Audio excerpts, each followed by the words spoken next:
अजय कंवल साहब, banking sector के लिहाज से क्या कुछ खास बातें लगी आपको पॉलिसी में? सो अनिल जी, एक बहुत ही क्वाइट सा अटेम्प्ट है, पर एकदम सेक्युलर लग रहा है। वो हर बार डीरेगुलेशन करते जा रहे हैं। ईज ऑफ डूइंग बिजनेस, जैसे आप देखिएगा अभी उन्होंने बोला को लेंडिंग ऑल रेगुलेटेड एंटिटीज, हम उसका प्रिंट पढ़ेंगे, and all priority non priority sector. मतलब आप पूरा मैच ऐड कर दीजिए, लिक्विडिटी अच्छी है, ग्रोथ सॉफ्ट रहेगा, इन्फ्लेशन सॉफ्ट हो जाएगा। तो हाउ टू सपोर्ट ग्रोथ? ये को lending priority non priority sector will be very good for mid size small NBFCs and banks, क्योंकि अभी हम ज्यादा प्रोडक्ट में साथ में काम कर सकते हैं। बैंक्स के पास जो स्ट्रेंथ है कैपिटल का या लिक्विडिटी का, एनबीएफसीज का जो है लास्ट माइल है, रीच है, वो अब कंबाइन कर दिया जाएगा इन अ मच बिगर वे। तो in a very quiet way he has deregulated also, but at the same time made sure growth is sustained, which is very positive for both banks and NBFCs, certainly smaller and mid-sized NBFCs.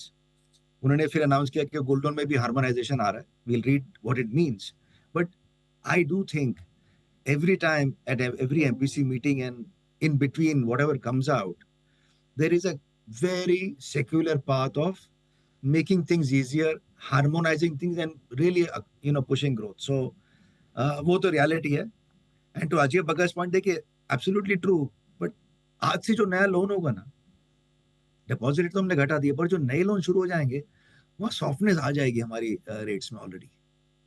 So I think the whole churn will start on a positive way, and I think the direction is very clear for all of us कि अब से थोड़ा softness ही रहेगा। और इस softness में हम अगर relative to rest of the other countries in the world अच्छे आ गए, तो आई थिंक इंडिया के लिए बहुत ही बड़ा पिवट पॉइंट है।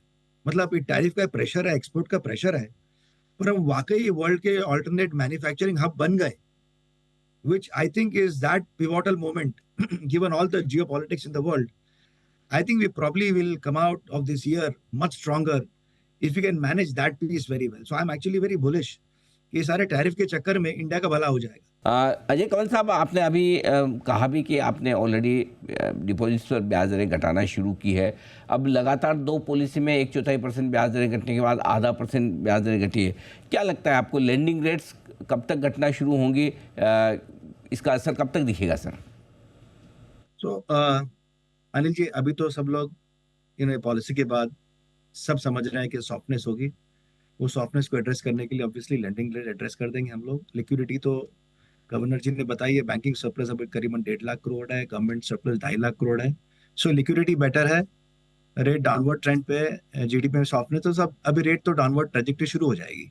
सबके एमसीएलआर वगैरह नेक्स्ट राउंड में इम्पैक्ट आ जाएगा शुरू। एंड जो नए कस्टमर्स हैं उनके लिए तो ऑब्वियसली शुरू हो जाएगा आज से ही या कल से ही। लोगों ने या हमारा रेट गिराना तो शुरू ही कर देंगे सब लोग।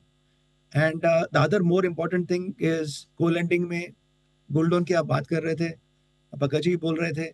सी बेसिकली वो अलाइन कर रहे हैं कि फर्स्ट कस्टमर को ट्रांसपेरेंसी, बैंक्स और एनबीएफसी में अलाइनमेंट ऑफ रेगुलेशन, जहां भी आर्बिट्राज है वहां बंद कर दीजिए। I think two things will come out from this policy, I am very sure कि जो कस्टमर है उसके लिए ट्रांसपेरेंसी पूरा होगा। Gold loan has seen the fastest growth rate last year, terrific growth rate देखा है उसने। तो ऑब्वियसली थोड़ा ये है कि is it well managed, gold की वैल्यूएशन सही हो रही है, एलटीवी इंटरेस्ट का कितना लग रहा है, क्या ड्यूरेशन दे रहे हैं। So they are obviously trying to make sure के ऑफ कोर्स बिजनेस अच्छे से चले, पर बिजनेस की हेल्थ भी अच्छी रहे। और कस्टमर को अगर कोई भी चैलेंजेस आ रहे हैं, और हमने देखा था कि बीच में उन्होंने एक दो पॉइंट्स निकाले थे जहाँ कस्टमर को तकलीफ हो रही थी, वो मेरे ख्याल से वो पॉलिसी में बिल्कुल साफ कर देंगे कि ये सब नहीं होना चाहिए। So I think it is very positive for gold loan business कि वो क्लैरिफिकेशन ला लेंगे, बैलेंस कर देंगे, बिकॉज बैंक्स और एनबीएफसी में थोड़ी पॉलिसी में फर्क है, वो अब बैलेंस हो जाएंगे और आई think it be very good.